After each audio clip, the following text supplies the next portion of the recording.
Ci sono due modi per andare in Europa, ci puoi andare a quattro zampe come fanno adesso, oppure puoi andarci a dire continuiamo anche a dare i soldi alla Grecia, che poi non è vero, ma almeno dateci la zona franca in Sardegna, Cagliari. Non ha dubbi il professor Tremonti, la zona franca resta strumento chiave per rilanciare l'economia in tempi di crisi, concetto ribadito dall'ex ministro durante un convegno organizzato al Terminal Crociere del porto di Cagliari sulla globalizzazione, anch'essa in prospettiva ritenuta fondamentale per il ruolo delle regioni. Il futuro è un'Europa più unita che supera gli stati nazionali e dà spazio alle regioni.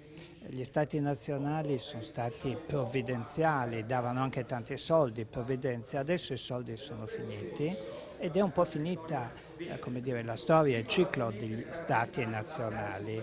Il nostro futuro è l'Europa di sopra e le regioni di sotto. Globalizzazione, zona franca, ma non solo, alcune opportunità ci sono già e vanno sfruttate, ribadisce Confindustria, con l'auspicio che il 2013 rappresenti davvero l'anno di svolta. Penso che il 2013 possa essere un anno nel quale veramente far maturare alcune attività, alcuni progetti, alcune idee che magari sono in letargo da tantissimi anni. Fiducia degli industriali che trova slancio anche nella costante crescita che registra il porto commerciale di Cagliari, che appare decisamente più strategico oggi nell'area del Mediterraneo. Quest'anno c'è stato un aumento del traffico e arriveremo a fine anno a 600.000 container.